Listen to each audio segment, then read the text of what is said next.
آج ہمیں ڈاکے ڈالتے ہوئے 7 سال ہو چکے ہیں، کامران نے بیزاری سے کاشف سے کہا۔ مگر کیا کریں، مجبوری جو بن گئی ہے۔ کاشف نے بھی اسی بیزاری سے جواب دیا۔ دونوں اپنے والدین کے اکلوتے تھے۔ دونوں کے والدین ایک حادثے میں انتقال کر گئے تھے۔ مطلب پرست عزیزوں نے ان کے گھروں پر قبضہ کر لیا، پیٹ کی آگ بجھانے کے لیے مانگنے پر مجبور ہو گئے۔ کبھی ملتا اور کبھی فاقوں سے دربدر ہوتے، رات کہیں گزارتے تو دن کہیں گزارتے، پھر یہ ایک خطرناک ڈاکو کے گروہ کے ہتھے چڑھ گئے۔ اس طرح وہ ڈاکو بن گئے۔ کاشف اور کامران ڈکیتی کے کام سے بیزار تھے، ان کا ضمیر ان کو ملامت کرتا رہتا تھا۔ 2 دن بعد ایک جگہ ڈاکہ مارنے کی تیاریاں مکمل ہو چکی ہیں۔ ان کے ساتھ 5 ساتھی اور بھی تھے۔ ساتوں ایک جنگل میں خفیہ مقام پر پڑاؤ ڈالے ہوئے تھے۔ چاند کی 14ویں رات کی روشنی میں کامران کو آج نیند نہیں آ رہی تھی، جبکہ اس کے 6 ساتھی سو چکے تھے۔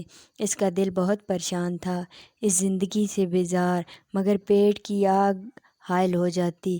اس برے کام سے نجات پانے کے لیے اللہ تعالیٰ سے دعا کرتے کرتے نہ جانے کب اس کی آنکھ لگ گئی۔ سورج کی کرنوں نے اسے اٹھایا۔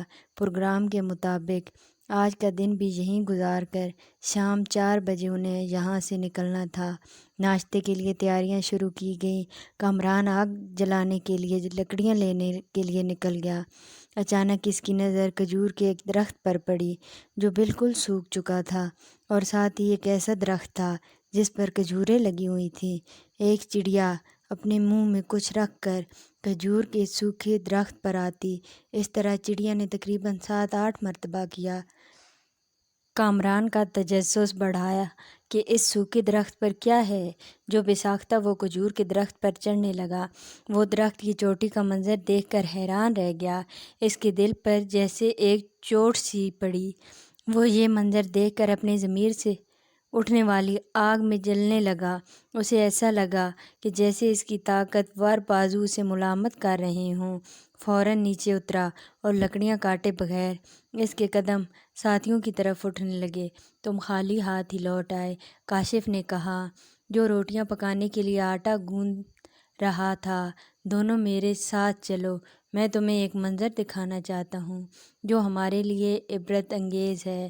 کامران کی آنکھوں سے آنسو بہنے لگے اور وہ یہ بتاتے بتاتے رو پڑا۔ کیا دیکھا؟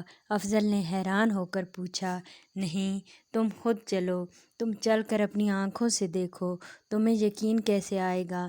کچھ بتاؤ تو صحیح کہ کیا دیکھا ہے۔ اکرم نے بھی بیزاری سے کہا۔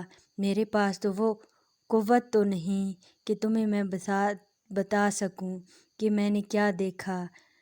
بالآخر 6 کے 6 ساتھی کامران کے آنسوؤں کے سامنے بے بس ہو گئے اور اپنا کام چھوڑ کر انہیں ان کے ساتھ چلنا پڑا، اور وہ اس کے ساتھ چلے گئے۔ ضرور کوئی خاص بات ہے جس نے کامران کو رونے پر مجبور کر دیا۔ کامران نے اپنی ساتھیوں کو وہی چڑیا دکھائی جو کھجور والے درخت سے منہ میں کچھ لے کر سوکھے درخت پر جا رہی تھی۔ اس کے ساتھی سمجھ نہ سکے۔ ایک ایک ساتھی اس سوکھے درخت کے اوپر چڑھ کر دیکھے۔ کامران نے کہا، اب ایک اوپر چڑھتا اور آنکھوں میں آنسو لیے اپنے خفیہ مقام کی طرف آ جاتا۔ پھر سب وضو کر کے بے اختیار سجدہ ریز ہو گئے۔ آج پہلی مرتبہ کئی سال بعد انہیں سکون ملا۔ انہوں نے اپنے ہتھیار خود اپنے ہاتھوں سے ضائع کر دیے۔ آج وہ جنگل میں سے بدلے ہوئے انسان اور نئے عزم کے ساتھ نکل رہے تھے۔ ان کے ضمیر انہیں ملامت کر رہے تھے کہ جب اللہ تعالیٰ چڑیا کے ذریعے ایک اندھے سانپ کو روزی دے سکتا ہے، وہ جانور جسے مارنے کا حکم ہے، ہم تو پھر بھی انسان ہیں۔ اگر ہم محنت کریں تو ہمیں بھی حلال روزی مل سکتی ہے۔ دراصل درخت کی چوٹی پر